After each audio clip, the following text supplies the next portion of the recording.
Jonathan Smith Show on Indie Sports Ticket, 1430 AM, 93.9 HD2, and always on the free Indie Sports Ticket app. What's going on? Welcome into the real Jonathan Smith Show here on Indies Sports Ticket. Thank you for tuning in, no matter how you're tuning in, whether that's YouTube, Indies Sports Ticket. If you head over there and subscribe, maybe you're watching on Twitter, __ Jonathan Smith.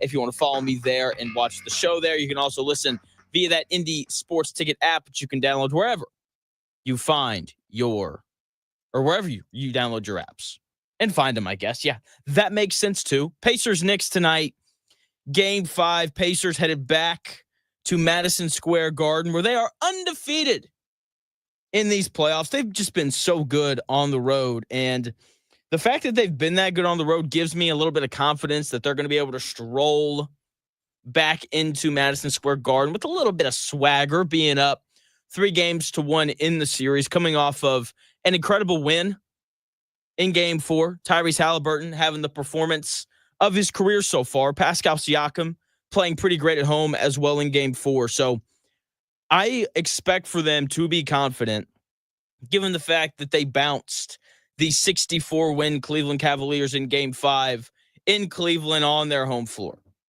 Given the fact that they've won 2 games in Madison Square Garden already, they're going to be fine. They're going to be confident. This whole, they're going to be terrified. Good luck closing the Knicks out on the road. They did it last year in a Game 7. Oh, man. People. History, it's important. And the fact that the Pacers closed the Knicks out in Game 7 last year, I mean, come on. This team is going to be more than capable of closing this thing out tonight. But in order for it to happen, they have to get great performances again from Pascal Siakam and Tyrese Halliburton. Now, I'm not going to get the stellar, 32 points, 12 rebounds, and 15 assists with no turnovers from Tyrese Halliburton. They're not getting that again. Probably. I guess he could do it again. I hope he does. They're probably not getting, 30 from Pascal Siakam again. What I want from Tyrese Halliburton and, Pascal Siakam is just for them to have good, normal games. Can you just go get 20 points and 11 assists, Tyrese Halliburton? Siakam, can you just get 25 points in a very efficient manner? And then can we just get that third guy to show up again? Because that is what this Pacers team has been about all year. Who the best player on this team is? It is Tyrese Halliburton. You know who the second best player on this team is? It is Pascal Siakam. The third best player, it varies from night to night. I thought that the third best player in Game 4 was Benedict Mathurin. 20 points in 12 minutes is still absurd. I'm still struggling to wrap my mind around that performance. To put it in perspective, that is an 80-point pace. If he had played 48 minutes and had continued at that pace, he would have scored 80, which makes the fact that Kobe scored 81 in a game all the more impressive, because I'm just I don't know how Benedict Mathurin or anyone could have a better 12 minutes than that. Who's going to be that guy in this game? Because there are plenty of dudes on this Indiana Pacers team who are yet to go crazy. Who's it going to be? Is it going to be TJ McConnell? Is he going to get 18 off the bench? Game 3, that dude got to the foul line and hit a jumper whenever he wanted. Does he, do the Knicks let him do that again? I hope they do, because if they do, then he's going to score a billion points off the bench. Obi Toppin, he hit the dagger in Game 4. He's been struggling from 3 in these playoffs. Does that spark something? Does that big shot late in the fourth quarter of Game 4, does that get him rolling again? Andrew Nembhard is 3 of his last 18 from the field. Does he break out offensively in this Game 5? It has to be somebody, because you're not getting 32, 12, and 15 again from Halliburton, and you're not getting 30 points on very great efficiency from Pascal Siakam again. Maybe you are. I don't know. But the third guy has to be there, okay? Because I expect for Tyrese Halliburton and Pascal Siakam to be good again. Are they both going to go for 30 again? Probably not. I'm going to guess not, at least. Will Tyrese Halliburton have a near triple-double at halftime again? Probably not. Probably not. They'll both continue to be impactful, though, because the Knicks very simply don't have the personnel to deal with both of them. I'm sure there's some part of the Knicks that they want to put OG and Anunoby on Tyrese Halliburton because he's their best defender. But as soon as you do that, it's just mismatch galore for Pascal Siakam. So they're going to continue to leave Mikal Bridges out there to try to defend Tyrese Halliburton. And it's going to continue to go poorly because he can't do it. They're going to run him through a million screens, and then they'll get Karl Anthony Towns or Jalen Brunson matched up on Tyrese Halliburton. And then everyone's like, all right, we're probably going to get a good shot here because we have the matchup that we want, unless Rick Carlisle decides to call a timeout again after they get that switch, that, photo, that little screen grab of Tyrese Halliburton looking just bewildered at Rick Carlisle calling a timeout with 14 seconds left on the shot clock after they'd gotten Karl Anthony Towns switched on to Tyrese Halliburton game 4 is hilarious. It's funny. So I don't know who that third guy is going to be for the Pacers, but I know that Siakam's going to play well because outside of OG Anunoby, it's just food for that dude.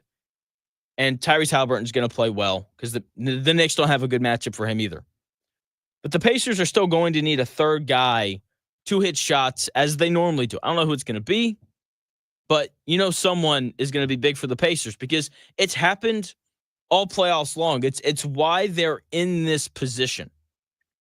Because, the third best player on this Pacers team, whoever you think it is, probably at about the same level as the 8th best player on this Pacers team. And you just never know which guy, 3, 4, 5, 6, 7, 8, or 9, or 10, because they're going 10 deep. Like, you just don't know who it's going to be. Like, if Tony Bradley came off the bench and scored 8 points in 12 minutes and had 4 rebounds, would that surprise you? I'm at a point with this Pacers team where just nothing surprises me. It doesn't. I'm just on edge every night. It's like I'm walking through a haunted house. Because, like whenever you walk through a haunted house, you're on edge. You're just kind of waiting to see, all right, who's going to pop out and scare me. And I'm sure that when teams play against the Indiana Pacers, there's this similar feeling of all right, we know Halliburton and Siakam are going to do well. And then they're going to walk through the game and someone randomly, TJ McConnell, Obi Toppin, whoever, they're just going to pop out and get 18. And you're like, didn't see that coming, even though you did. You knew it was coming. You just didn't know where it was coming from. So I am so intrigued to see who that guy is going to be tonight. And you may need a fourth dude because winning a third game in Madison Square Garden, it's a tall order. Okay. I know that they won game 7 in Madison Square Garden last year. I know that they've already won 2 games there, but winning all 3 games on that Madison Square Garden floor is tough. The Knicks are going to have human nature on their side. The Pacers are going to have to find a way to overcome human nature. The Knicks are naturally going to play harder than the Pacers because it's an elimination game. We see it time and time again, except for last night. The Timberwolves just rolled over. They just rolled over. I'm all right, Oklahoma City, we know that you are significantly better than us. We know that there is absolutely no way we're winning 3 games in a row, so let's just be done. It was a pitiful effort from the Timberwolves last night, and you're not going to get that from the Knicks because every single one of these games has been close. Okay, so there's going to be this greater sense of urgency for the New York Knicks because it's an elimination game. And there's going to be some part of the Indiana Pacers that tells them they can just win game 6 at home. We can just, we can get back on the plane and we can fly back to Indiana. We can just, we win game 6 at home and it won't be a big deal. And yeah, so what? We lost. We weren't supposed to win this game anyway. All that kind of stuff. There's going to be some part of their brain feeding them that idea. And they did a great job of ignoring that part of their brain in game 5 against the Cavaliers. With that being said, it is much easier to ignore that part of your mind whenever, whenever Tyrese Halliburton shoots 6 of 10 from 3, scores 31 points, and the Pacers team as a whole shoots 45% from 3 on the night. Very easy to be like, you know what? We can take it to game 6 when your team's hot and your best player's feeling it. This game probably not going to go that way because every game in this series has been tough. We are yet to see a blowout. We are yet to see a double-digit victory in any of these first 4 games. Yes, Pacers are up 3-1, but they very easily could have lost game 1.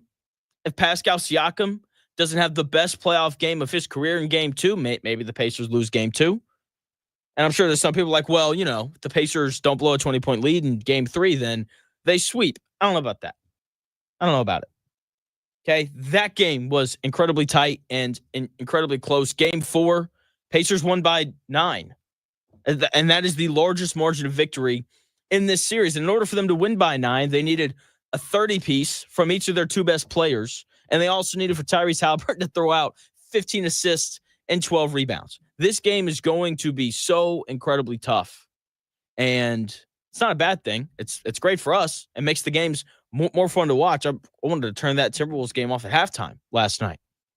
Okay? The only way the Pacers win tonight is if Tyrese Halliburton and Pascal Siakam continue to be as good as they were in game 4.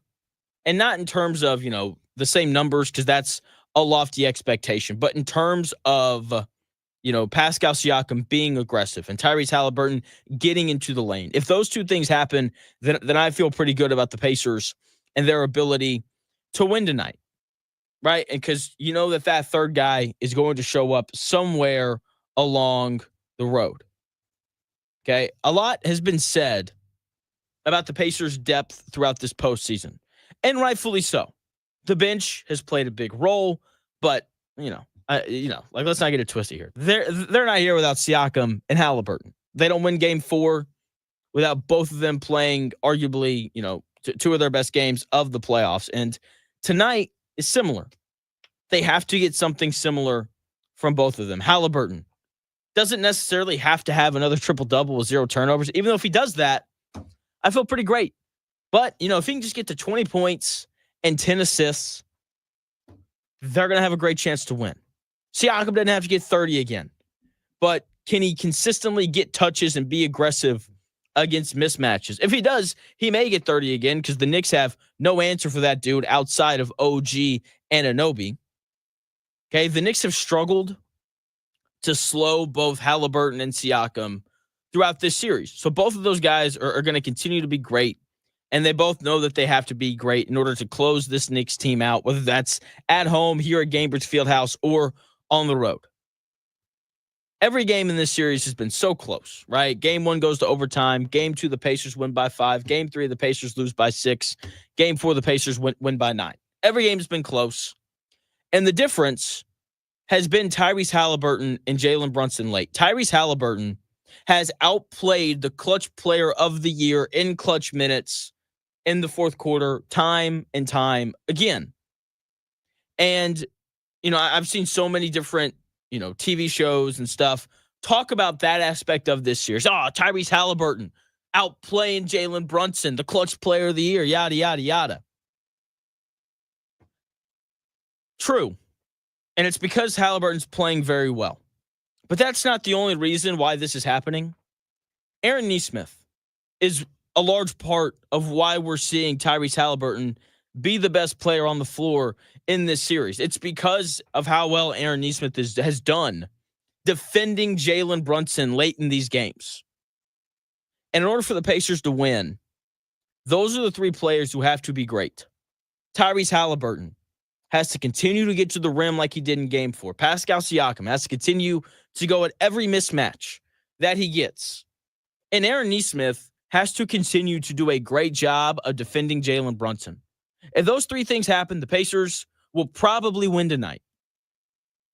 Probably. And Tyrese Halliburton is going to earn Eastern Conference Finals, MVP, the Larry Bird Award as it has now become. And that's really cool. And he's deserving of it because he's been awesome in this series and he's been the best player. But Aaron Nesmith deserves like 5% of that trophy. He does. Like, that dude has been stellar. And he has done what you could argue is the second most important part or the second most important thing in this series. And that is take Jalen Brunson, one of the 10 best basketball players in the world, and just eliminated him for long stretches throughout these games. If I had to make a list and just kind of rank it out of like, here's why, the Indiana Pacers are up 3-1. Number one would be Tyrese Halliburton. Number two would be Pascal Siakam. Number three, though, would undoubtedly be Aaron Nesmith, his ability to hit big shots, game one, and his ability to play outstanding defense on a guy in Jalen Brunson who just gives buckets out to everyone like he's, giving out candy on Halloween. A lot of Halloween references to open the show. That's fine, though. He's been so incredibly important. And I think he's the Pacers' third best player. It fluctuates from night to night, but I don't think that there's any denying that Aaron Nesmith has been the Pacers' third best player in this series. And it starts for him on the defensive end of the floor. And just his fearlessness to take big shots and to take big risks. It's awesome. Those three things have to be there tonight for the Pacers to have a chance to win. Aaron Nesmith has to be healthy. He's got to play great defense on Jalen Brunson. Halliburton has to get to the rim, and Pascal Siakam has to continue to go at every mismatch. I hope and pray that the Knicks try to go to that two big lineup again with Mitchell Robinson and Karl Anthony Towns. If they do that and they put Karl Anthony Towns on Pascal Siakam, the ball should go straight to Siakam, 18 feet away from the bucket, and he should isolate because he's going to get to the rim. Karl Anthony Towns is probably going to foul him before he gets to the rim. Will the referees call it? Probably not. We'll see. But the Pacers have too many mismatches, too many problems for the Knicks to solve with their limited roster. And this is why depth is so important in the playoffs. Like, the Knicks have like 8 options. Every time I see Landry Shamet out there on the floor, I'm like, Tom Thibodeau does not know what to do because he's playing Landry Shamet, a guy who didn't play in the regular season for him.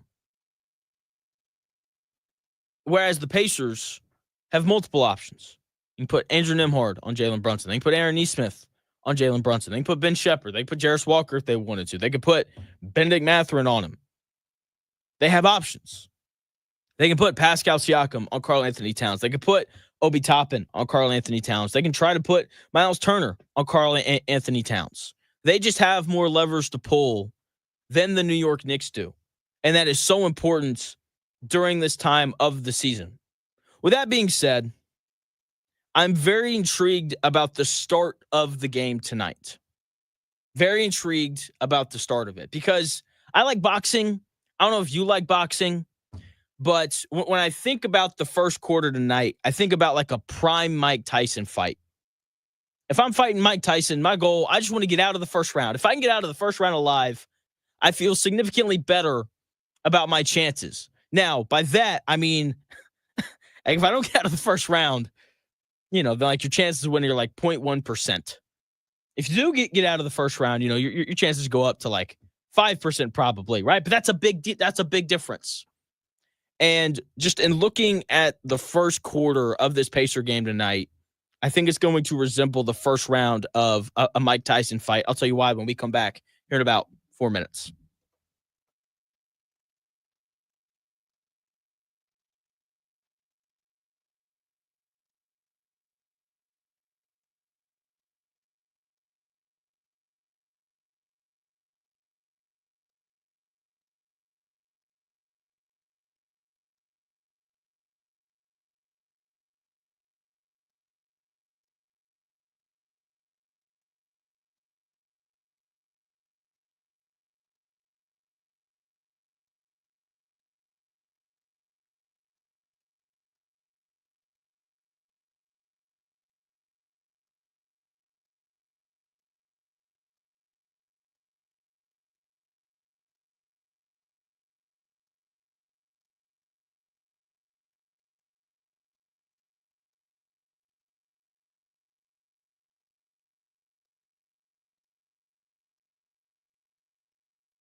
It may, one day, be a must-listen for sports enthusiasts. Yeah, and monkeys might fly out of my butt. Uh-oh. The Real Jonathan Smith Show on Indy Sports Ticket 1430 AM, 93.9 HD2, and always on the free Indy Sports Ticket app. Welcome back to the Real Jonathan Smith Show here on Indy's Sports Ticket. Thank you for tuning in, no matter how you're tuning in, whether that's YouTube, Indy Sports Ticket. If you want to head over there and subscribe. Maybe you're watching on Twitter, __ Jonathan Smith, or maybe you're listening via that Indy Sports Ticket app that you can download wherever you find your apps. Oh, man, there we go. And tonight, the Pacers take on the Knicks in Game 5. And the first quarter kind of feels like it's going to be a bit like a Mike Tyson fight. If the Pacers can just get out of that first quarter and they're down by like 8, I'm going to feel great about their chances. I talked in the previous segment about Aaron Nesmith and his importance and how he's been the third best player for the Indiana Pacers in this series between his ability to make big shots and his ability to defend the toughest assignment on this New York Knicks team, Jalen Brunson. One of the most underrated parts of the first quarter in Game 4 was Jalen Brunson, first off, just being outstanding. He comes out, he scores 13 points on 5 of 9 shooting. Came out on fire, came out very aggressive, tried to make a statement early. He was every bit as aggressive as Tyrese Halliburton was early. And the underrated part of this, lost in all of Halliburton and Siakam's greatness, was the fact that Tyrese Halliburton was able to match the haymaker that Jalen Brunson threw at the Pacers early. And we're going to get another big haymaker from the Knicks. It's probably going to be Jalen Brunson again. Maybe it's Karl Anthony Towns. Maybe it's OG Anunoby. I highly doubt it'll be Mikal Bridges, who loves to take any advantage that he has and turn it into a 10-foot fadeaway. If TJ McConnell was 6'9" and very skinny, he would be Mikal Bridges. And someone has to counter that haymaker early here in Game 5 because Jalen Brunson's going to come out swinging. They're going to try to come out, go up by 20, and hope that kind of the crowd of MSG kind of drowns out the Pacers, and then they're headed back for Game 6. I don't think Tyrese Halliburton is going to be the player to match him early. Love Tyrese Halliburton. I do. But his aggressiveness ebbs and flows. It's up like it was in Game 4, and then all of a sudden it's down. And he's like, I want everyone else to shoot except for me. I think the player that counters the Jalen Brunson early haymaker, I think it's going to be Pascal Siakam. This is why you go get him. His experience is huge in games like this. It's ginormous. Okay, the Thunder punched their ticket to the NBA Finals last night. And if you watched that game, then you know that Alex Caruso, the only player on that Oklahoma City Thunder roster to win a title, you know that Alex Caruso has been huge for the Thunder in that series, helping set that tone. And Pascal Siakam has done, I think, a pretty similar thing for this Pacers team. And Pascal Siakam knows the value of rest, I promise you. He wants to close out tonight more than anyone else.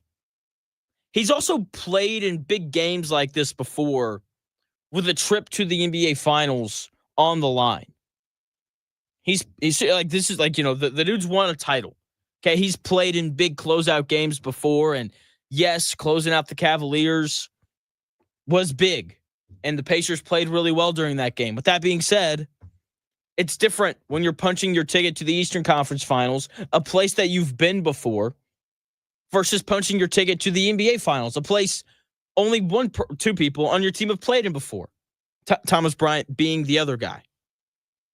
And given the experience that Pascal Siakam has, given the fact that he's been a bit of a problem for the Knicks in this series, I expect for the Pacers to get him involved very early.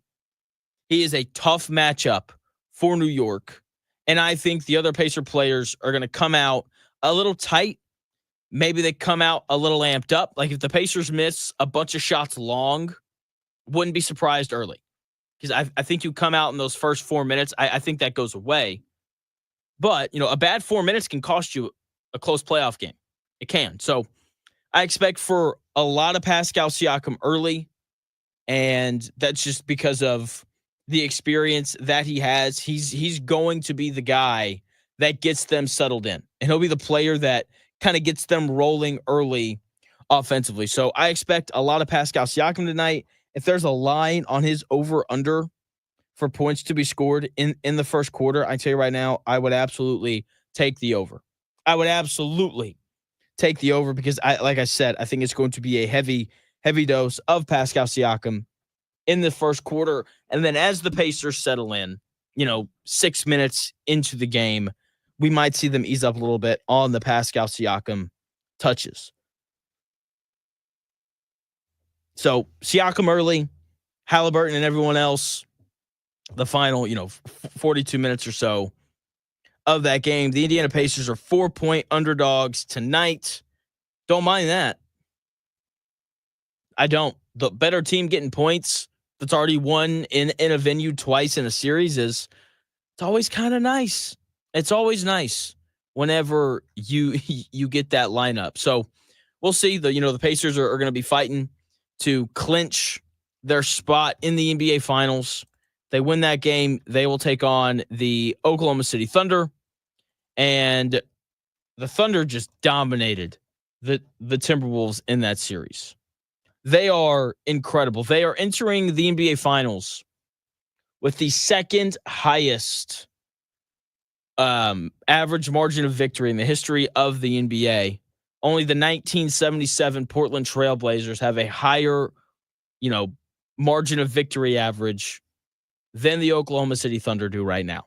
In the history of basketball, it's better than the 95, 96 Bulls. It's better than, the Warriors with Kevin Durant.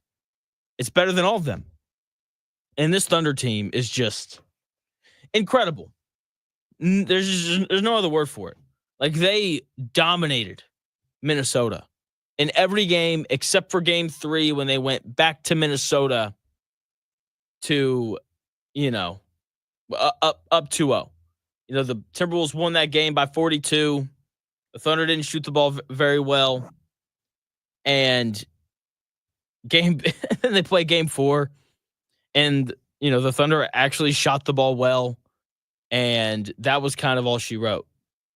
And then they played game 5 last night. And the Timberwolves scored a whopping 9 points in that first quarter. And that game last night was just so jarring. The Thunder won a closeout game by 30. When's the last time you saw that? Usually, backs against the wall. Games are tough. Nope, not for the Thunder. We're just gonna go up 26-9 at the end of the first quarter, and then we're gonna have a 39-point second quarter, and then it's just all downhill from there. All downhill from there.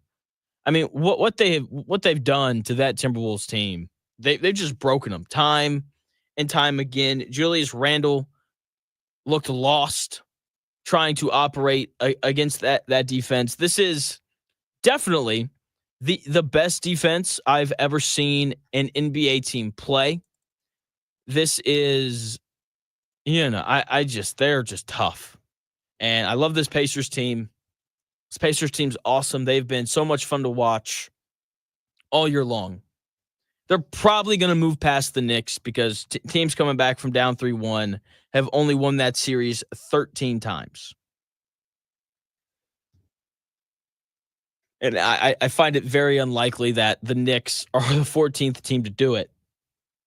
And they're going to run into this defense, and I am just so intrigued to see how they deal with it. Because the Thunder just gobble up anyone who wants to play, who wants to run a screen and roll. They're going to have so many different defenders for Tyrese Halliburton, like Shai Gilgeous-Alexander can guard him, Cason Wallace, Alex Caruso, Lou Dort, Jalen Williams even though they're probably going to they'll probably put Chet Holmgren on Pascal Siakam. Like, that's going to be a really tough matchup for Pascal Siakam. But the Pacers move the ball really well, and they get shots based off of plays that they run, which is pretty cool. Teams in the NBA don't normally do that. You know, like the Thunder love to run that boxes and elbows defense because it works well against teams that want to run screen and roll and want to run their offense through one player. You can't really do that against Indiana, but it's not going to matter because the Thunder just have so many guys who can get stops. I mean, it is incredible. It is. And so can the Pacers find a way to crack that defense? They're going to, they'll probably put Aaron Nesmith on Shai Gilgeous-Alexander. I feel good about that. Aaron Nesmith is going to be able to get into his chest and make things really tough on him.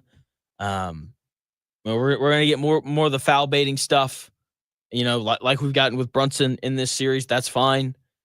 Siakam will Siakam will probably have to guard Chet Holmgren. Like, there's just a lot of matchup issues, and I don't know how they're going to go for this Pacers team. And so I hope they win tonight. I hope they move on. I think they cover the 4 points. Do they win? I don't know. But every game in this series has been close, and I expect this one to be no different. But they've just got an absolute juggernaut waiting for them in the NBA Finals. And good luck. The Thunder, they've been the best team all year. When you dig into the numbers, you can make a real argument that they're the second best team ever behind the 95, 96 Bulls team that won 70 games and won the title. And, if they played like the Warriors with Kevin Durant and Steph Curry and Klay Thompson and Draymond Green, like, I would probably take this Thunder team. Like, that's how good they are. And I don't know how, if the Pacers get there, I don't know how they beat that team. I have zero idea. So thankfully, I am not in Rick Carlisle's seat, who is, in my opinion, the best coach left. Steven Jackson, he went on a podcast earlier this week and very plainly said Greg Popovich was the greatest coach he's ever played for, but Rick Carlisle's the smartest coach he's ever played for. And he said, quote, "It's not close." So if anyone can figure it out, it's Coach Carlisle. He's got to figure out one more game against New York, and then they play the Thunder. And it's going to be a fascinating matchup. Hopefully the Pacers win tonight. That way the Thunder don't have too big of a rest advantage. Speaking of rest, people in Washington, D.C. got a little bit of extra rest last night. There weren't people staying out late for Mystics versus Fever. I don't know if you saw photos. That crowd looked kind of thin. We'll talk about it when we come back here in about 4 minutes.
The best takes.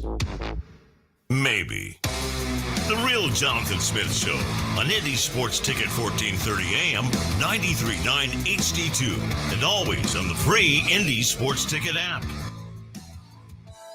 Welcome back to the Real Jonathan Smith Show here on Indy's Sports Ticket. Thank you for tuning in, no matter how you're tuning in, whether that's YouTube, Indy Sports Ticket. If you head over there and subscribe, maybe you're watching on Twitter, _ Jonathan Smith. If you want to follow me there, watch the show there as well. Maybe you're listening to via that Indy Sports Ticket app, which you can download wherever you find your apps. Coming up at 11:20. 11:20. Zach Pereles of CBS Sports is going to join the show. We're going to talk a little bit about the Thunder and their dominant win last night, and we'll look ahead to Pacers-Knicks Game 5 tonight. But before we do that, we got to turn back the clock a little bit. And we have to look at what happened last night in Washington, D.C. The Fever went on the road to take on the Mystics. I tweeted it out. Someone posted a photo 4 minutes before tip, and there is no one in that arena. I mean, it is barren. It is empty. I mean, just nobody. There's nobody there. And, quote tweeted the photo, pointed it out. Apparently it filled up. I don't believe it.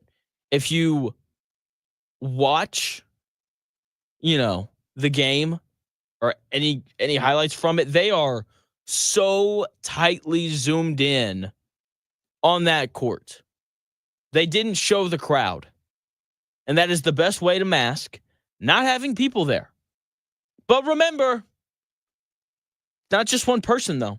It's not just one person. It's everybody. It is the collective, and that was on full display last night.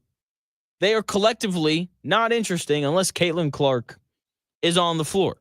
And that's not a shot. That's not me poking fun at the WNBA. That is very simply the truth. Like, did you see the photos? There was no one there less than 5 minutes before tip. Seriously, there's nobody there. They didn't show the crowd during the broadcast.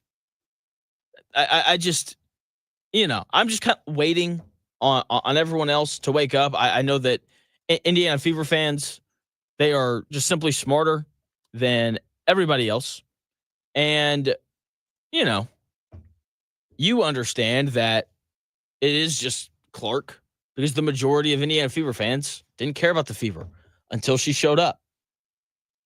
That fan base, or the value of that franchise, I guarantee you, it is quintupled. That's 5x'd since she showed up. But remember, it's not one person. It's everybody. It's all of the women of the WNBA. Okay. Anyway, Colts started OTAs yesterday, which means it has begun. The quarterback battle of the century. Daniel Jones, Anthony Richardson. A battle of consistency. That is apparently what Shane Steichen is looking for. And OTAs began yesterday, so there is no more good old, hey, Josh Downs is being covered by no one. Let's show off this 3-yard throw from our man, Anthony Richardson. There is no more of that. We now have defenders. Like, they can actually do 7-on-7 drills. They can actually do 11-on-11 drills. And thankfully, Kevin Bowen, who does an excellent job covering the Colts, he was there. He tracked everything that happened. Okay, he tracked, guys throwing the football, who caught passes, who dropped passes, all of it. So Anthony Richardson, in 7-on-7 periods, went 8 of 14, which is, it's not terrible. What is 8 divided by 14? That's a 57% completion percentage. Our guy. And then during 11-on-11s, he went 2 of 4. Not good. The highlight, though, because with Anthony Richardson, there is always a highlight. There will always be a highlight. In fact, if you search Anthony Richardson highlights, there's like a 20-minute video from the official NFL YouTube page of all of Anthony Richardson's highlights. It's kind of incredible. But he started his first 7-on-7 session 6 of 6. That's perfect. That's good. And apparently there were some beautiful downfield throws to Tyler Warren and Will Mallory, tight ends. You know, he looked good in that first drive. And then later he gets picked off by Liam Anderson. You don't know who that is. During a not so good 2 of 6 efforts in his second 7-on-7 period. It's not good. Now, to be fair, Colts receivers had to act like Colts receivers. Apparently, a couple chunk plays were dropped. Apparently, Jelani Woods dropped a big play, and A.D. Mitchell dropped a big play. You know, and that's really surprising. Usually, Adonai Mitchell only drops passes when he knows he's about to get hit. You know, it's like there's no pads. It's 7-on-7. You're not going to get hit. I mean, I don't know. Maybe Nick Cross was running over and Adonai Mitchell didn't want, to like hurt his ankle the same way that Josh Downs did last year, taking on Nick Cross in 7-on-7s. So, what I take away from that reporting, though, is it seems like Anthony Richardson had a performance pretty similar to what he looked like last season. There are moments where he looks great. 6 for 6, couple downfield throws. Let's go. Some chunk plays. I love it. I'm sure that the players and the coaches were thinking something, like this as they watched from the sidelines. It's like, man, if he consistently looks this good, that's our guy for the next decade. Has he figured it out? Has all that offseason work? Man, like, is that what he needed? Did he just need one full offseason to figure out his feet? Man, 6 for 6. The dude looks good. He's layering balls. He's not just ripping everything. And then he trots out for his second session of 7-on-7. And he goes 2 of 6. And I know that Jelani Woods and Adonai Mitchell each dropped a couple big plays, but still, is that not a normal Anthony Richardson performance? At least what we've seen in the first 2 years? Some really awesome highs and also some pretty terrible lows. And I get it, Jelani Woods and A.D. Mitchell dropped a couple big plays, but when your issue is a lack of accuracy, I'm not giving you the benefit of the doubt. I'm not. Daniel Jones, on the other hand, he didn't run into any issues whatsoever. He was 11 or 12 during his 2 7-on-7 periods, 5 of 5 in the 2-team period, so 11 on 11. Daniel Jones's lone incompletion was a ball that reportedly could have easily been picked by Samuel Womack. Right? Daniel Jones looked in rhythm. He was very consistent. While Richardson may have created a few bigger plays, which you're going to get with Anthony Richardson, Daniel Jones was much steadier. Ball only hit the ground once. And during, kind of the draft period when Chris Ballard was doing press conferences and Shane Steichen had to do a couple, Shane Steichen said, they were going to go with the more consistent quarterback. And reading through everything that Kevin Bowen wrote yesterday, reading through the reports, seems pretty clear that Daniel Jones was the more consistent quarterback. And that's how he's going to win this job. I know there are people out there rooting for Daniel Jones. They want him to be the starter for whatever reason. And that's how he wins the job. He just kind of stays steady. The ball doesn't hit the ground very often.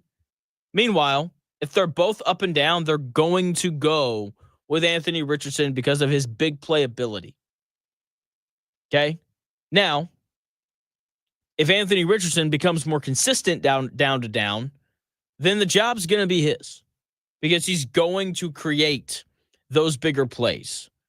Right? The Colts are going to be able to put up bigger amounts of points and it'll be great. And I hope that Anthony Richardson can find a way to be consistently explosive throughout these OTAs and throughout training camp.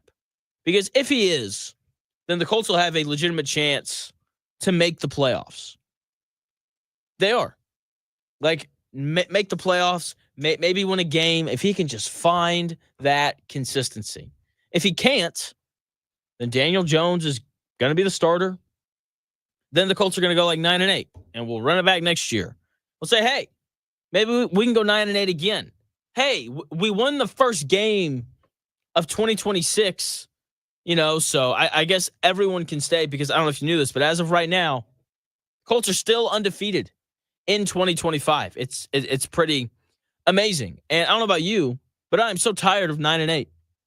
I am so sick of average and mediocre, and yeah, I don't want that anymore. I'm so like give me 2-15.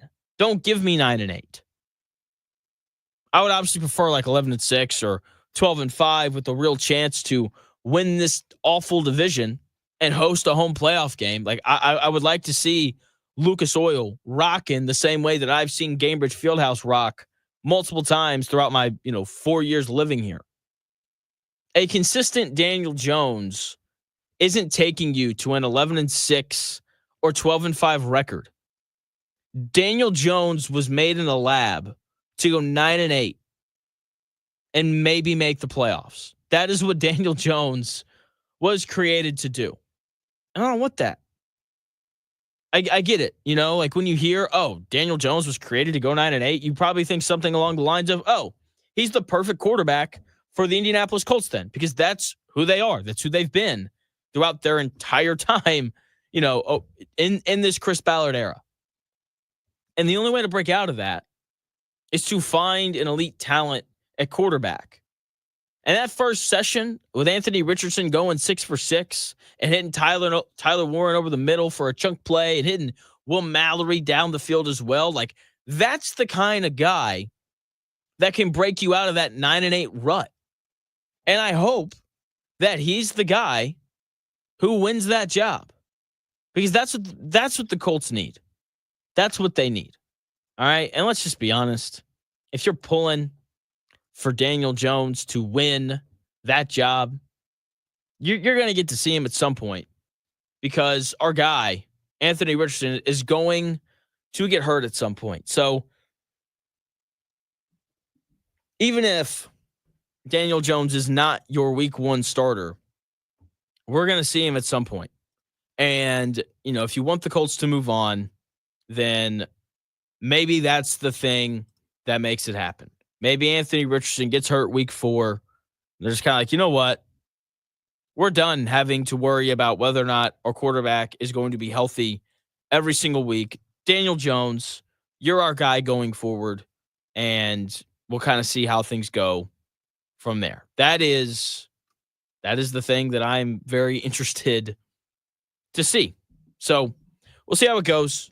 Tough quarterback competition. It's a battle of below averageness, and we're going to cover it all right here on the Real Jonathan Smith Show. When we come back when we come back at 11 o'clock, less than 10 minutes, we got Pacers-Knicks, Game 5 tonight. What has to happen in order for the Pacers to go back into the Garden and win their 3rd straight playoff game? No. Excuse me. Their 4th straight playoff game in the best environment, arguably, in the NBA. What has to happen for that to come true, to come to fruition? Because it's going to be tough to win three games in one series against the Knicks on their home floor. We know that they're going to come out balls to the wall, trying to avoid elimination. But there's a group of 3. There's 3 guys for the Indiana Pacers who, if they're awesome, they're going to pull this off. Not even awesome. If they're just good, there's 3 guys for the Pacers. If they're just good, then the Pacers are going to have an excellent chance to win this game. They have been the 3 most important players for the Pacers this entire series. You can figure out 2 of them. But that 3rd one, if he's good again, watch out for a Pacers win tonight. I'm going to tell you who that 3rd guy is when we come back here in about 4.5 minutes.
do this. It's the Real Jonathan Smith Show on Indy Sports Ticket, 1430 AM, 93.9 HD2, and always on the free Indy Sports Ticket app.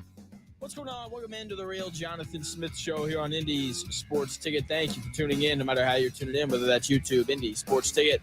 If you want to head over there and subscribe, hop in the chat, be part of the conversation. You can also listen via the Indy Sports Ticket app, which you can download wherever you find your apps. And you can also check the show out on X, the Everything app. __ Jonathan Smith if you want to watch the show there as well. The Indiana Pacers, Game 5 tonight against the New York Knicks. Pacers headed back to Madison Square Garden, up 3-1 in this series. And they're coming off of two incredible performances. Tyrese Halliburton going crazy. 32 points, 12 rebounds, 15 assists. By far the best game of his playoff career in the biggest game of his playoff career. Pascal Siakam, great in Game 4 as well. 30 points, uber efficient. They're not going to get stellar performances from those two players again. It's not going to happen. They're both not going to get 30. Tyrese Halliburton isn't going to, score or assist on, 64 of the Pacers' 102 points in the first three quarters. They're also probably not going to get 20 points in 12 minutes from Benedict Mathurin either. Now, when it comes to Siakam and Halliburton, I expect them to continue to be impactful. I expect them to continue to play well because that's who those guys are. And they've played well, really, this entire series. Because the Knicks just don't really seem to have answers for them. They don't. Mikal Bridges, really good defender. He's struggled to defend Tyrese Halliburton all series because he's been run through a million screens. And then they get, Karl Anthony Towns and Jalen Brunson involved, and then it's just sweet pickings for Tyrese Halliburton from that point forward. Aside from OG Anunoby, there is no one on that Knicks roster who can defend that dude. Or who can defend Pascal Siakam. I should probably specify who that dude is. But that being said, the Pacers still need a third guy. And it rotates every night. Game 1, it was Aaron Nesmith. Game 2, I don't even know who it was in game 2. Siakam was so awesome that they didn't really need a third guy. Game 3, it would have been McConnell, who was really good off the bench. Game 4, obviously it was Benedict Mathurin. But once again, they're not getting 20 points in 12 minutes from that guy again. Who's going to be that guy in this game? Maybe it's TJ McConnell. Is he going to come in off the bench and score 18 points? Or the Knicks going to allow that dude to just dribble to the foul line over and over and over again and hit little jumpers? Is Obi Toppin, is he finally going to get going offensively? He's been good in this series, but I feel like a lot of the goodness that he has provided has come through his rebounding and defense. That's obviously a guy who can score a bunch of points, right? He hit that big dagger 3 in Game 4. Is that something that gets him going? Does that get him rolling? And maybe he comes in off the bench and he doesn't only play defense and rebound, but he also scores 15 points. That would be big. Andrew Nembhard, he's due. He is 3 of his last 18 from the field. To say he has struggled to score the ball in this series, well, more so in these last 2 games because he was good in Game 1, when he scored 7 points in that overtime period. But does he break out offensively in this Game 5? Do we see him, hit a couple threes? Do we see him, actually hit that little step back, fall away jumper from the foul line that he loves so much and seems to be able to get to whenever he wants, no matter who is defending him? Is this the game where he kind of gets going? I don't know who that third guy is going to be, but I feel pretty good in saying that there's going to be a third guy. I also feel pretty good in saying that Tyrese Halliburton and Pascal Siakam are going to be good again. Are they each going to get 30 again? Probably not. Is Tyrese Halliburton going to have, a near triple-double at halftime again? Probably not. But they'll both find ways to be impactful because the Knicks just don't have the personnel to deal with them both. They don't. Okay, we've seen it time and time again throughout this series, especially if the Knicks continue to switch like they have been. But if they don't switch, then, you're playing 4-on-3, a guy trailing Halliburton, and Halliburton is going to make the right decision 99% of the time. So I expect for Siakam and Halliburton to continue to be, the two best players for the Indiana Pacers in this series tonight. The question is the third guy. Pacers need a third guy to hit shots. And no one knows who it's going to be. No one does. Because, the third best player on this Pacers team, no matter who you think it is, just as good as the ninth best player on this Pacers team. And it's at a point for me where I don't know who the third guy is going to be, and it's one of the things that I'm fascinated by when I watch this Pacers team, because someone is going to be the third guy for the Pacers. And we know that because it's the playoffs, and it has happened all playoffs long. It's why they're in this position. It's why they're one game away from punching their ticket to the NBA Finals. Like, if Tony Bradley came in off the bench and he played 12 minutes and he had 10 points and 4 rebounds, would you be surprised? I wouldn't. Playing this Pacers team is like walking through a haunted house. That's how the Knicks have to feel. Because, you show up and you know what you signed up for. Like that people are going to be jumping out, scaring you. Just like whenever you play the Pacers, that Tyrese Halliburton is going to be the engine. And when the game slows down, if it falls into a half-court game, that Pascal Siakam is probably going to be the guy that they play through, right? And then you walk through this haunted house and you're just on edge of like, who's going to pop out and scare me? Like, I know it's coming, but who's going to pop out and scare me? And whenever you play the Pacers, it's the exact same feeling of who's the third guy who's going to pop out and score 18 points in like 15 minutes. Who's it going to be?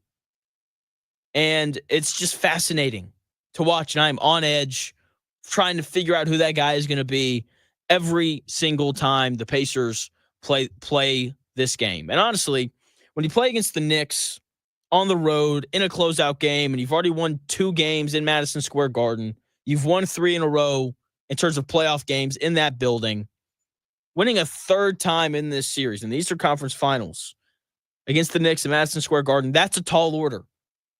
Winning 4 straight games in there, 2 of them being elimination games. It's a tall order. But then again, I thought winning a Game 7 on the road in MSG was a tall order, and the Pacers were just like, no, we're just going to post the greatest shooting performance in the history of the NBA playoffs. That's what they did last year in their elimination game on the road in Madison Square Garden against the New York Knicks. Slight difference here. The Knicks are going to have human nature on their side.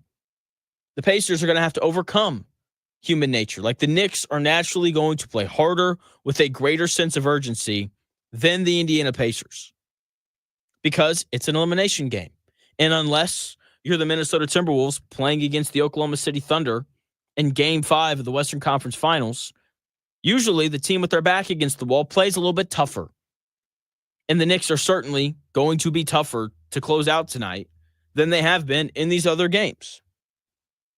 And there's going to be some part of the Indiana Pacers that's like, hey, we can just win Game 6 at home. No biggie. Oh, yes, biggie. They did a great job of ignoring that part of their brain in Game 5 against the Cavaliers. And it's a lot easier to do that when Tyrese Halliburton goes 6 of 10 from 3 and he scores 31 points and the team as a whole shoots 45% from 3 on the night. Look, if the Pacers shoot 45% from 3 tonight, I'm going to go out on a limb and say that they win. Game probably won't go that way, though. Every game in this series has been tough.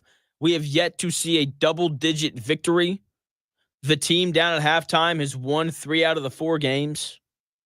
And the only way that the Pacers win tonight is if Tyrese Halliburton and Pascal Siakam are as good as they were in Game 4. And their third best player continues to be their third best player. I'm going to tell you who that is here in a second. A lot has been said about the Pacers' depth throughout this postseason, and rightfully so.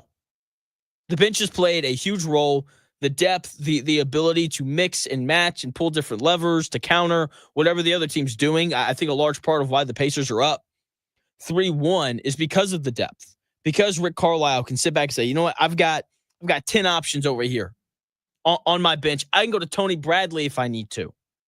Whereas the Knicks, they have like 7 real options. They're 5 starters, Mitchell Robinson and Deuce McBride.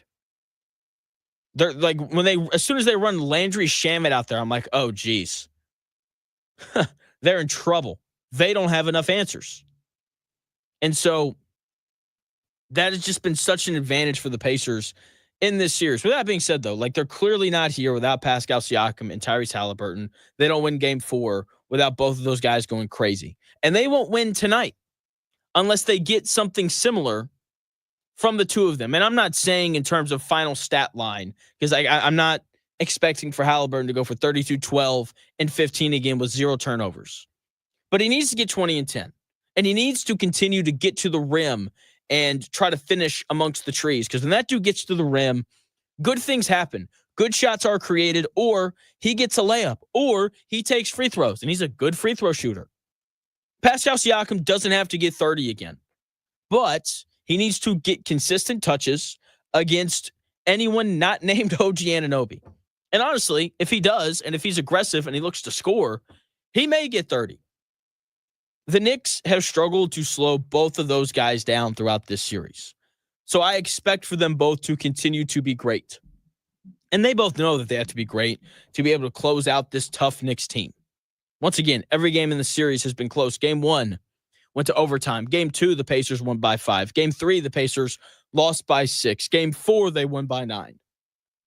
Every game has been close. And the difference has been Tyrese Halliburton and Jalen Brunson late. Tyrese Halliburton has consistently outplayed the clutch player of the year late in the fourth quarter, time and time again. And that is a testament to Tyrese Halliburton and his ability to rise to the occasion as he has done time and time again throughout these playoffs. But it's also a testament to Aaron Nesmith. I have seen people talk so much about how Halliburton has been better than Brunson down the stretch in these games. And that is true. But I'm not convinced that it's necessarily because Tyrese Halliburton's a better player than Jalen Brunson. I think part of it is just the matchup. Jalen Brunson struggles with Aaron Nesmith defending him. Mikal Bridges does nothing to impact what Tyrese Halliburton does. And Tyrese Halliburton has been the best player on the floor in this series, in part because of how well Aaron Nesmith has done defending Jalen Brunson late in these games. I mean, like, that is the difference. In the, of the 4 games that we've played, Tyrese Halliburton has been better late in 3 of them, the 3 games that the Pacers won, than Jalen Brunson. And down the stretch of game 3, those final 98 seconds when Jalen Brunson checked back into the game, he was better than Tyrese Halliburton.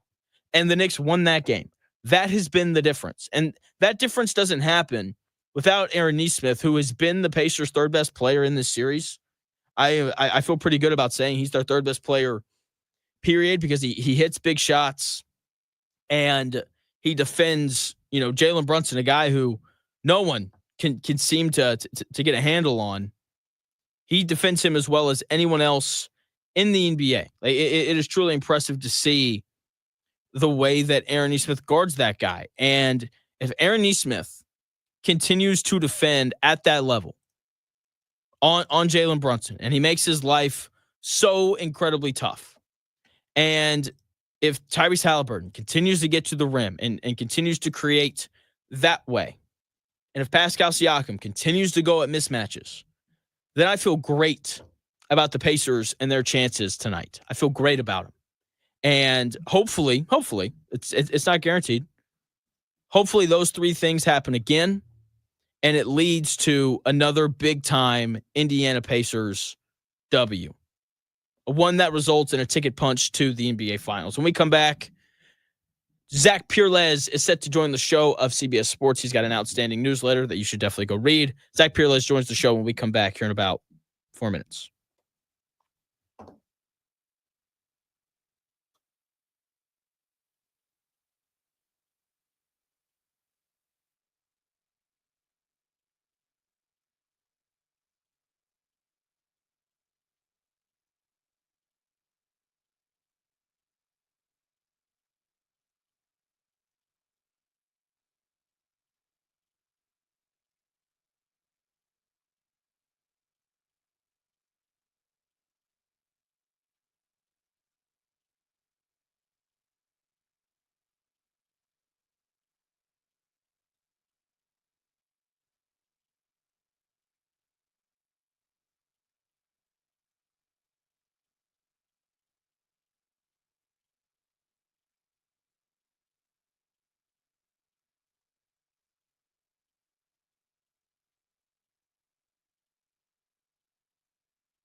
it's in today's sports world, it's here.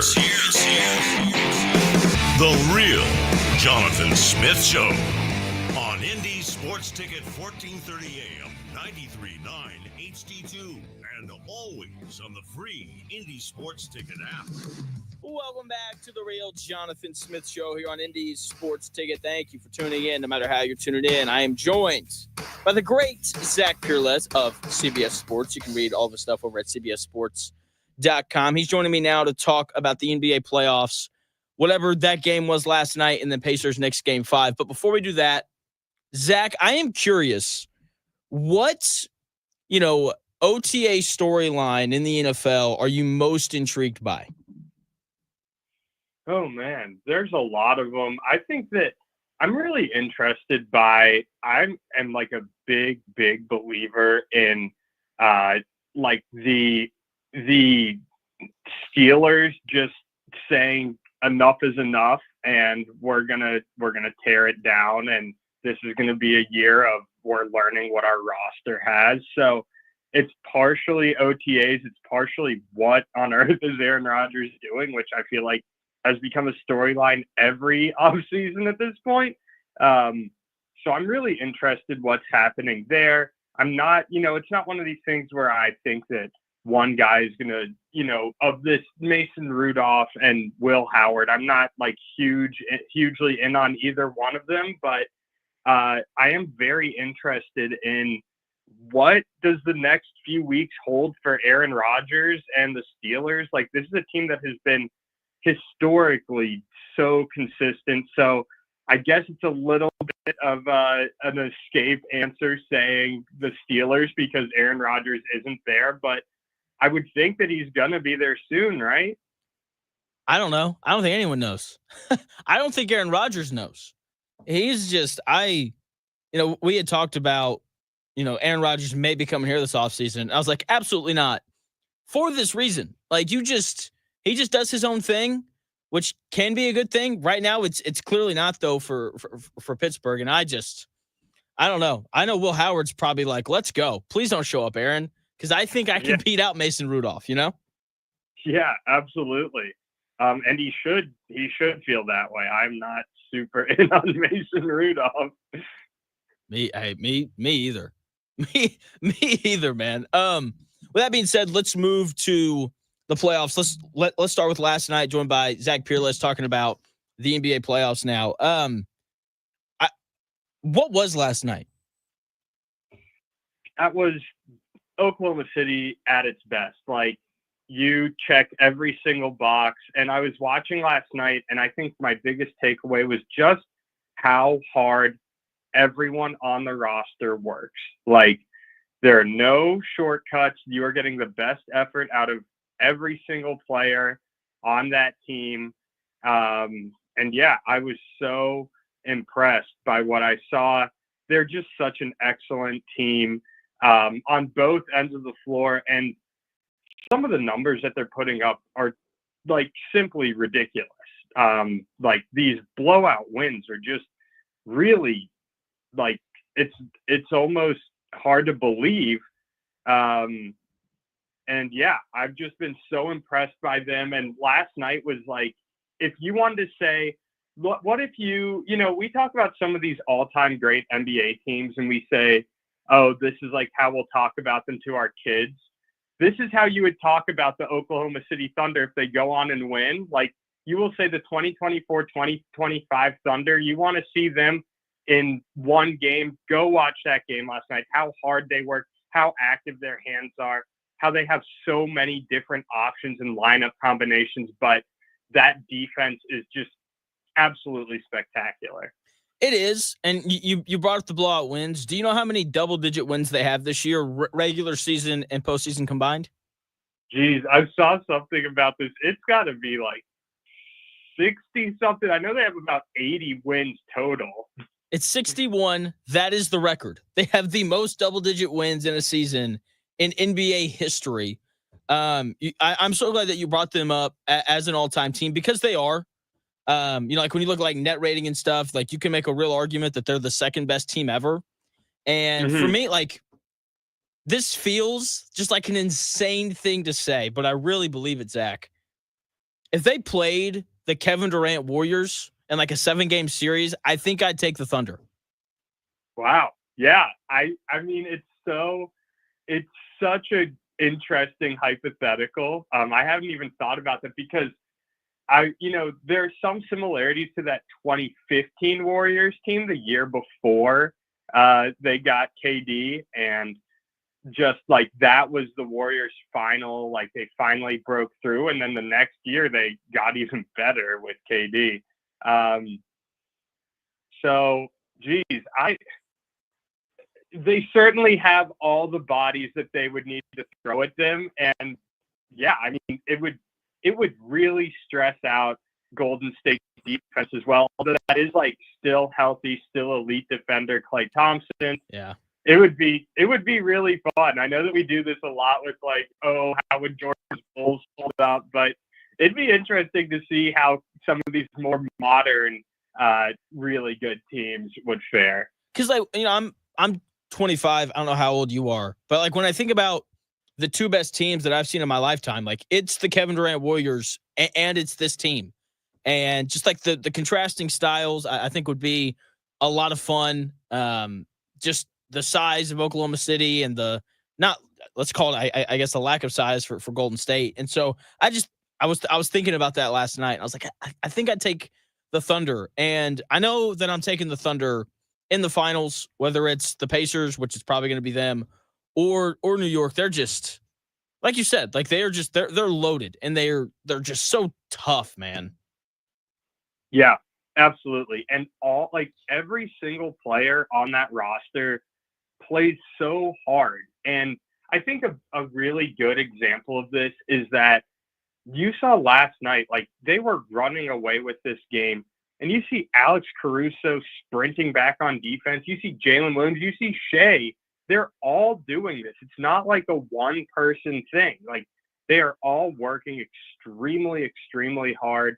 And it's funny because I think that one of the things that they do so well is work so hard, but that's also somehow still underselling it. Like they play really hard, but they are really just good. Like they're so good. Their hands are, we talk about having active hands on defense. I don't think I've seen a team that's not only has active hands, but does such a good job of like their hands are active and they're somehow also accurate. Like they don't commit fouls, and the slow motion replays, which we get a million times a game now, show that they're not fouls. It's just really, really impressive stuff. Like they are active, they are smart. You can tell like they have worked extremely hard on their pregame scouting reports and things like that. So I'm really, really impressed by this team. And you're absolutely right. Like I think in terms of like modern era excellent teams, they would probably stack up there with any. They're just so good. Joined by Zach Pereles of CBS Sports, talking about the NBA playoffs. Pacers Knicks game 5 tonight. How surprised are you that the Pacers are up 3-1? Not. And I think that we talked about this the last time, and I think we both went Pacers in 6-ish. Yes. And I'm surprised in that. Maybe I'm surprised a little bit in how well they've done it, but I'm really not surprised in the fact that they are up 3-1. Like this team has, frankly, if we're going to be honest, like they have exposed the Knicks as a team that really like doesn't have an identity. You saw with the Knicks backs against their wall, they were somehow able to survive with guys they haven't played really all year. Like, but that's not something that shows like a team that's found its identity to me. That's something that they were in desperation, let's see what works mode. And they happen to get really good minutes from these guys, but it's not really sustainable. And you don't see that from the Pacers. Like the Pacers just know who they are every night. And they're such a fun watch. Like you can just tell they get it. Honestly, if that can be like the one thing that I could say, they get it. Their identity is the same every single night. Like they really just, I'm so impressed by how they prepare.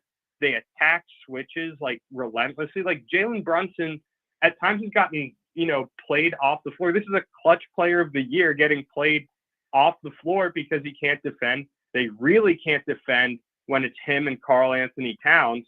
So just again, like I'm so impressed by what this team has been able to do.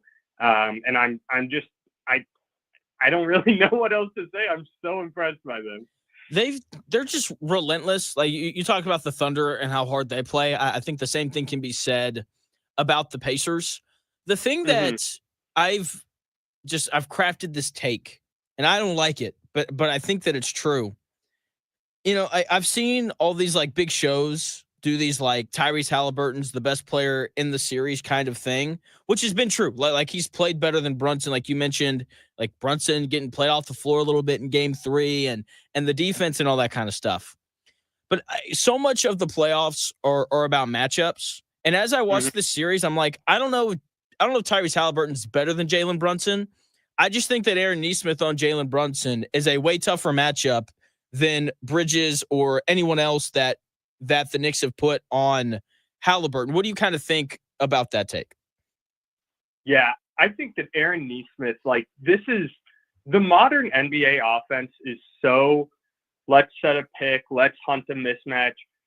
Aaron Nesmith is like one of the best, if not the best guys I've seen at not allowing you to get that mismatch because he gets around screens like his life depends on it. And honestly, like that's it feels like a small and underappreciated skill, but that's when you see, why is Aaron Nesmith always on Jalen Brunson and how can the Knicks not get these matchups? I think it's just been like really terrific work by him. And it's such a small thing, but in today's NBA, like if you are able to prevent those, those switches that aren't helpful to you, then you have won a huge part of the battle. So Aaron Nesmith, like you're right. The Pacers, their offense is just functioning at such a, I would say like smarter level, and their players are also functioning at a smarter and higher level. Joined by Zach Pereles of CBSSports.com. You should go and check out his newsletter because it is fantastic. You can also follow him on Twitter or X at Zach_Pereles. I'm with you. It has just been so much fun to watch them. And I tweeted this out this morning. I want the Thunder to play the Pacers in the NBA Finals just to watch Alex Caruso and Aaron Nesmith avoid screens. They are the two best at it. And like you said, like that is just such an advantage for your defense, especially for the Pacers in this series, because everyone else who's tried to guard Brunson has done terribly. Like it is just, it's not gone well. I don't know if you saw Nate Duncan put out this stat. Game 4, Jalen Brunson was like 3 of 13 shooting the basketball when defended by Aaron Nesmith, and he didn't miss a shot when he was defended by anybody else. And so he's been so big for them in this series. I think when you play the Pacers, I kind of talked about how I think it's similar to walking through like a haunted house, because like when you walk through a haunted house, like that something's going to jump out and scare you. You just don't know who or where or when. And I feel like when you play the Pacers, like that Siakam and Halliburton are going to play well, but you never know who the third guy is going to be that jumps out and scores like 18 or whatever it winds up being. Who do you think that guy is going to be tonight for the Pacers? Yeah, I think tonight, especially with this Karl Anthony Towns knee situation, I could really see it being Miles Turner helping close out this series. You're right. They have just so many guys who can, like Benedict Mathurin scoring 20 points in game 4. You're just like, oh yeah, this guy also exists. And he had a really, really rough series before that. But then you just remember, like, this is a good, capable player who they just happen to have because of course they do. Like, so I would really say, I think tonight you're going to see, I don't want to say you're going to see the floodgates open, but I'm wondering if it's one of these, like, this is the finishing touch. on what's going to be a really good finals matchup. So let's go Miles Turner, breakout game with Karl Anthony Towns, a little hobbled to say probably the least. It looked like he was really hobbled. So let's go there. Banging knees is not fun. No. I'm going to go Nembhard. He's like 3 for his last 18. And, at some point he's going to make shots. I'd like to think. Do you like the Pacers tonight to win? I really think that the Knicks are up against it with this Towns injury. Like, I think I understand his shortcomings, and his defensive shortcomings are like a huge reason the Pacers are leading this series, but his offense is the whole reason that the Knicks even have won a single game this series. So I want to go Pacers simply because the Towns injury is just like, that's just like, it kind of feels like icing on the cake in terms of like, this is it for their chances. Yeah, I'm with you. He has been, you're right. He's why they won game 3. Like, that dude was outstanding. And, we talk about like how the Pacers the Knicks don't really have an answer for Halliburton. The Pacers have no answer for Towns. Like, he's just been a mismatch nightmare all series. What have you thought of Mikal Bridges in this series? Because the Knicks gave up like 5 first-round picks for that dude, and I'm just kind of like a little underwhelmed by what he's done so far. Yeah, I mean, it's such a tough evaluation. When he's good, he's really good, but you're right. It hasn't been good enough. Him and OG Anunoby both, I really think it hasn't really been good enough. And I think that's going to be a subplot of this impending off season is this just kind of like the end of, do they have, like, they did this whole thing of 2 wings to defend every big guy, or two wings to defend the Celtics big 2. And then we've got a big guy that, absolutely destroys offensively. And then it's just like, I don't know, like, it just doesn't seem like it all fit together. Again, it kind of comes back to the identity. Like, it just never really all seemed to work the way that they wanted it to. Obviously it did. It's like they almost were too focused on beating. They were almost like too focused on, it's the Celtics. Like, we got to get past the Celtics. And then it hasn't been built to beat a team like the Pacers.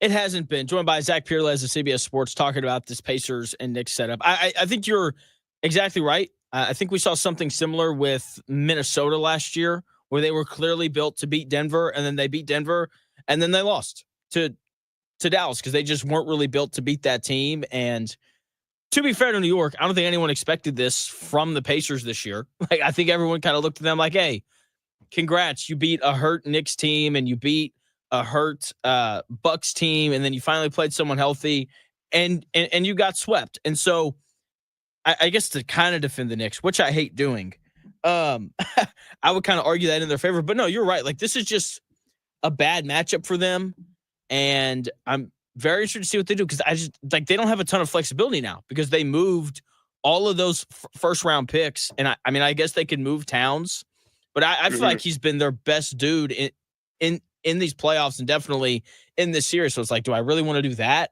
I don't know. They're an interesting team. The Pacers are pretty interesting as well going forward. What is the thing about them? Last thing, and I'll let you go.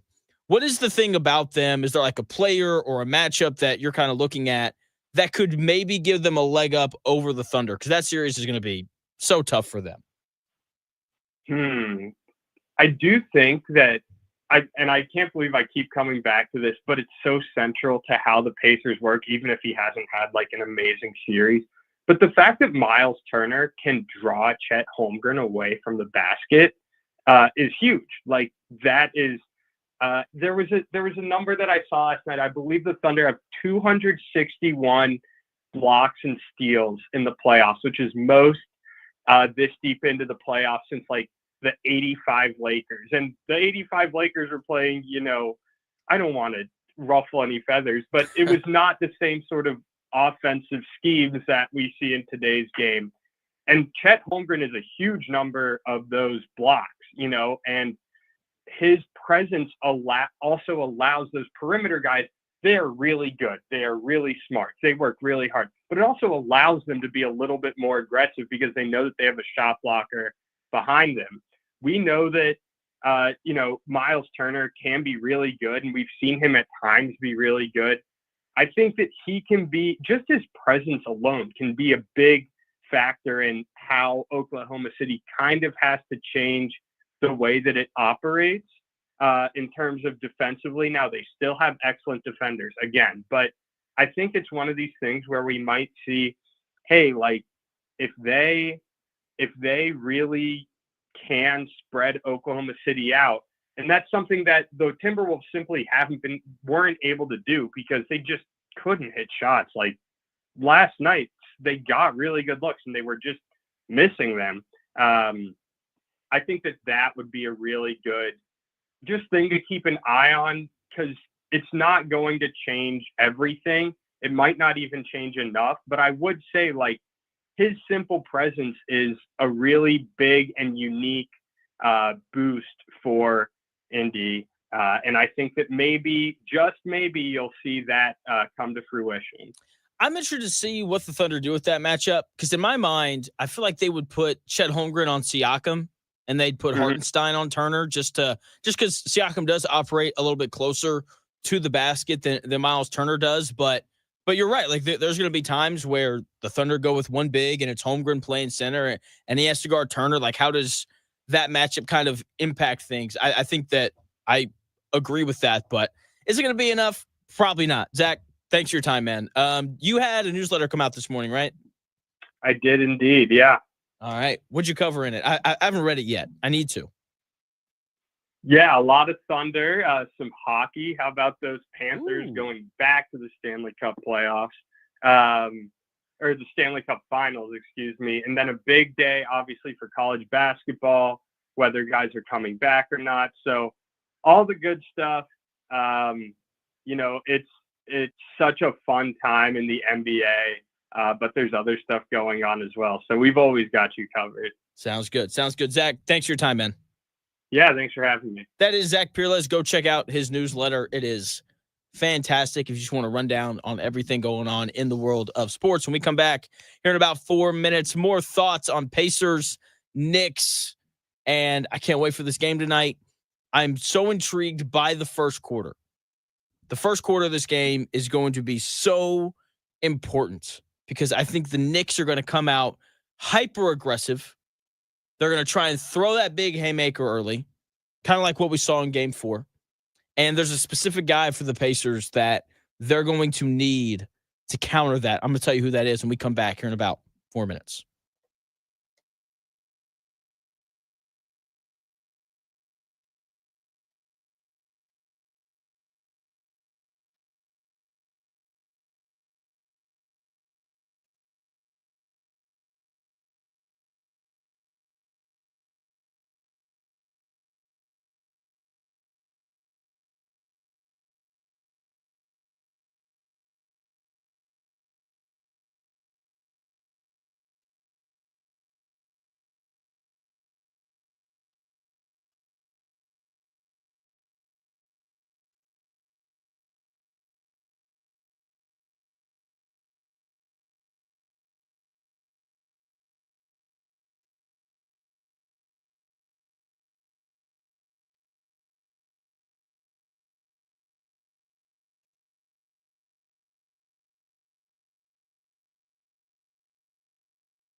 It may, one day, be a must-listen for sports enthusiasts.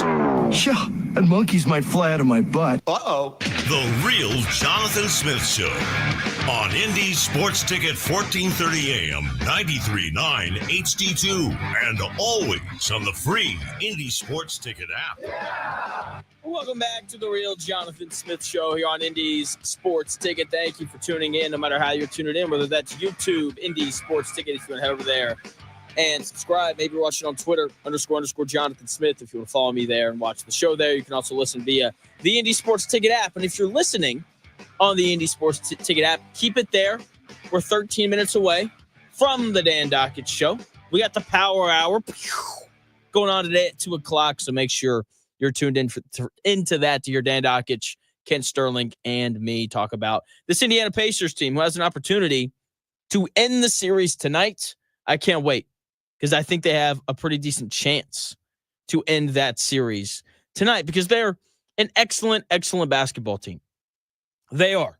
Tyrese Halliburton has been the engine throughout these playoffs. He's setting dudes up. He's getting assists. He's scoring at all three levels. Pascal Siakam has been taking advantage of mismatches. And Aaron Nesmith has been holding down the toughest assignment in this series for anybody. He's had to defend Jalen Brunson, who's an absolute stud in every sense of the word. Jalen Brunson in the first quarter of Game 4 was outstanding. 13 points on 5 of 9 shooting. He came out on fire, tried to push the Knicks out to an early lead, really assert that dominance. He was every bit as aggressive as Tyrese Halliburton has been or was early in Game 4. One of the underrated parts of Game 4, though, lost in all the greatness of Tyrese Halliburton and Pascal Siakam, was the fact that Tyrese Halliburton was able to match that haymaker that Jalen Brunson threw at the Pacers in that first quarter. It's like, yeah, Jalen Brunson, 13 points. I think he had 4 assists as well. What you going to do about that? And Halliburton's like, I'll just have 15, 5, and 6. No big deal. That was such a huge part because if Halliburton doesn't do that, then the Knicks probably get out to an early lead and maybe it changes the flow of the game a little bit. And I think we're going to see something similar in this Game 5. Jalen Brunson coming out hyper-aggressive, trying to make something happen early, trying to push out to an early 10, 15, 20-point lead, kind of like what the Thunder did last night. With that being said, I don't think that the Knicks are going to hold the Pacers to 9 points in the first quarter like the Thunder did to the Minnesota Timberwolves last night. And I think this is important, or an important part of the game, because I don't think that Tyrese Halliburton is going to be the guy to counter this big haymaker that we see from Jalen Brunson and the rest of this Knicks team early. I think it's going to be Pascal Siakam. We have obviously seen the value of Pascal Siakam throughout, his year and a half here in Indianapolis, right? The ability to isolate and score in the mid-post, the ability to catch and shoot, the ability to score without having plays being ran for him. Like that is such a valuable thing to have. But the Pacers also went out and got him because he is experienced.